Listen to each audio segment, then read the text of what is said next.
City India news Telugu. Telangana state legal services authority directions ప్రకారం మనము June 14th రోజు mega Lok Adalat జరపబడుతుంది.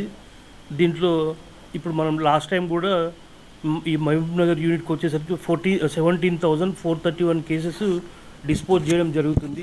ఈసారి కూడా అదే ఆ కేసులు అన్ని కేసులు చేయాలని చెప్పి అందరికీ చెప్పడం జరిగింది. మేము రోజు కూడా ఇన్సూరెన్స్ కంపెనీస్, బ్యాంక్ స్టాఫ్ మరియు పోలీస్ డిపార్ట్మెంట్ అందరితో కూడా రోజు మీటింగ్స్ పెట్టడం జరుగుతుంది. దీంట్లో టోటల్ 8 బెంచెస్ కాన్స్టిట్యూట్ చేయడం జరిగింది. లోక్ అదాలత్ కేసెస్ డిస్పోజ్ చేయడానికి 6 బెంచెస్ మహబూబ్ నగర్లో, 2 బెంచెస్ జడ్చర్లలో ఏర్పాటు చేయడం జరిగింది.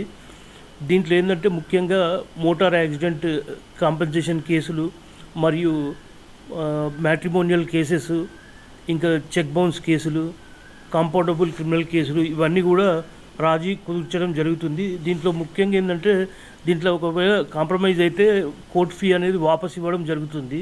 మరియు దీనిపైన అప్పీల్ కూడా వెళ్ళడం జరగదు కాబట్టి ఆ ఇష్యూ అనేది ఇక్కడనే ఎండ్ కావడం జరుగుతుంది. కాబట్టి రాజీ మార్గమే రాజమార్గం అని చెప్పి దాని ముఖ్య ఉద్దేశం. కాబట్టి అందరూ కూడా ఈ లోక్ అదాలత్లో ఎక్కువ కేసెస్ డిస్పోజ్ అయ్యేలాగా చొరవ చూపాలని చెప్పి అందరు అడ్వకేట్స్ కానీ లిటిగెంట్ పబ్లిక్ కూడా మేము అడ్వైజ్ చేయడం జరుగుతుంది. రోజు కూడా మేము మీటింగ్స్ పెట్టడం జరుగుతుంది.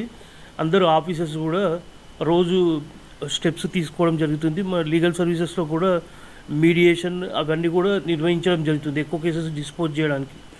కాబట్టి దీనికి అందరూ కూడా సహకరించాలి, అందరూ ఉపయోగించుకోవాలని చెప్పి కోరుతున్నాం.